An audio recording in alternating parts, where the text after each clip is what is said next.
Joining me now is digital editor for skynews.com.au and host of the media show, 9 p.m. Fridays, right before Lefty's losing it, Jack Houghton. Welcome to the program. Now, you wrote a fantastic piece yesterday on the Raygun furor. Your headline said it all. I read B-Girl Raygun's academic work on colonial structures in breaking, so you don't have to, and somehow it is worse than her dancing. I've also had a look at her work, her academic work on settler colonial structures that rely upon radicalised and gendered hierarchies. Tell me, what are our taxes funding here? Yeah, well, that's a really good point. The dancing, let's put it to one side, because the dancing was absurd all on its own. But then when you look into this person, she has forged a career for herself at Macquarie University. It's actually just down the road from where we are at Sydney, a university which gets about $240 million a year in grants, heavily subsidised. Everything they do is subsidised by the taxpayer. You've got a person who has forged this very niche career in breaking, in breakdancing, and she's trying to tie it to colonial structures. Everything's about racialized theory. Everything's Americanized. The spelling's Americanized because they need to try and publish in these Americanized journals. And so everything has to be about critical race theory. And she somehow managed to tie breakdancing to colonial structures, to being institutionalized, to racism, and written a paper about it. I actually think it's absurd. I think that no university which is serious, and this is a very big problem in modern academia that I would argue is it's across not just this area, but it seems to proliferate through all these other bizarre courses where people are forging their careers. Now, I don't think the taxpayer should fund any of this. So putting the dancing to one side, whether or not she should have been allowed to go on the trip, whether we should have paid for an all-expense-paid trip to Paris, put all that to one side. Here is a person who has forged a career turning the most ridiculous ideas into some kind of scholastic pursuit. Well, we're not allowed to show her Olympic performance beyond those stills we showed, but let's have a look at the stellar dancing that saw her qualify for the Games.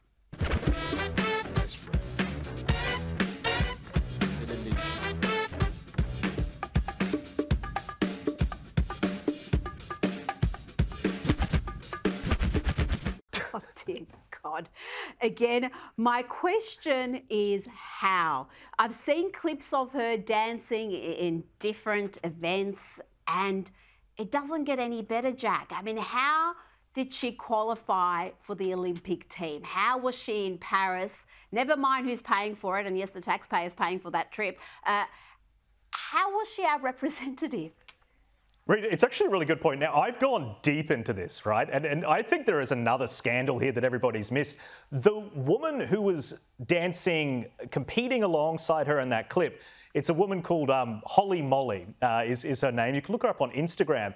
You take a look at some of her clips, and this person actually, this young woman, she's a very young woman, has a lot of skill. And I have no idea why we decided to send a 36-year-old academic, or how the judges thought that her performance was better in this situation. Look, I'm no expert on breakdancing. I don't plan to be. I don't want to be. But just objectively looking at the skill level, the athleticism, this Rachael Raygun, she can barely move. I mean, to be swinging her arms around doing the sprinkler, and then the kangaroo thing. I mean, to me, it looked as if she had choreographed some kind of act intentionally to get headlines. It's all these Australian colloquialisms. It was the most cliche kind of, g'day mate kind of dancing act. It seemed like a stunt to me. Yeah. None of it was executed well, even if the ideas were kind of interesting, you could say. And it was so bad that people genuinely believed that it was some sort of an elaborate joke. They couldn't believe it could actually be that bad. But let's hear from the woman herself. She was on the project talking about her art. I think my understanding of musicality going into breaking was very strong. My body awareness, my coordination, my eye for technique has been much stronger going into the dance. And all of that was missing during those performances and everything else I've seen. Now, Jack, there are so many online who are now doing spoofs of Raygun. She really has become an international phenomenon. Adele's mentioned her on stage. Every publication from NBC to BBC is reporting on her. The world is going to think Australians can't dance. I mean, that's what I'm worried about, because they're all making fun of us. Who could blame them? I do not believe... First, can I just say that anybody who uses the word musicality in an interview and then talking about their skill in the way... I mean, she's got tickets on herself. She genuinely thinks that she is all there, that she's a great breakdancer. I mean, for me, it honestly isn't even about the dancing. It's the fact that it's the academic work. It's the fact that you've got somebody saying sportification, musicality, and you're putting this into work to try and convince people that your work is worth being funded and it's worth being studied. This person is a teacher. They're shaping the minds of the next generation of leaders. Look, I don't know how many leaders are going to be studying dance theory, to be fair in her defence, but this is not a serious person. If you're going to go up there and say that your skill in breakdancing is due to your musicality, it's absurd. And I do not believe that this was the best that Australia had to offer. Call me cynical, but I don't understand how she managed to win that qualification round. And I watched it. It did not seem like a fair competition to me.